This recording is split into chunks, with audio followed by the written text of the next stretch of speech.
Does a principled negotiation approach work when there's an imbalance of bargaining power? Absolutely. I'm a very strong believer that especially when you have an imbalance, that you must try. Your only chance as the perceived weaker one often is to keep insisting on principled negotiation. But first of all, this imbalance is always very subjective. We see some very interesting research where they've asked both the buyer side and the supplier side of huge companies who they perceive has more leverage, has more bargaining power. And 70% on each side said the other.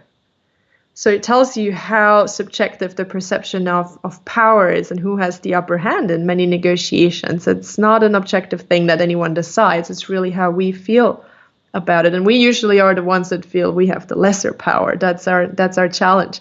So especially in those situations where we feel we don't have the same leverage, we don't have the same power, I always recommend just keep pushing for principled negotiation, no matter how much the other side is just positional and pushes and gets rough. If you can manage to keep your interest-based negotiation style and keep asking for what matters to them, share what matters to you, keep listening, keep framing, keep rephrasing, keep summarizing. You can't change the other side. That never works. But you can slowly just keep with that style and not let the other side take over the negotiation and impose their style on the negotiation. Because I think that's what usually happens. It's not that we're not doing our integrative thing.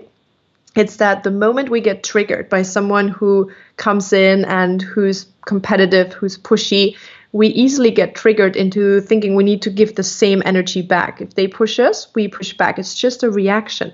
But it goes so quickly that with all your best intentions, the moment the other side is behaving competitive, is behaving in a split the pie scenario, we get triggered and we fall into that same thing. So having the self-discipline to stay with your interest-based, calm, asking for interest attitude, that's the only chance I think you often have against these pushy negotiators. And more often than not, it's worth that try, because it will actually work. It will work out if they see they're not getting anywhere with their more competitive style.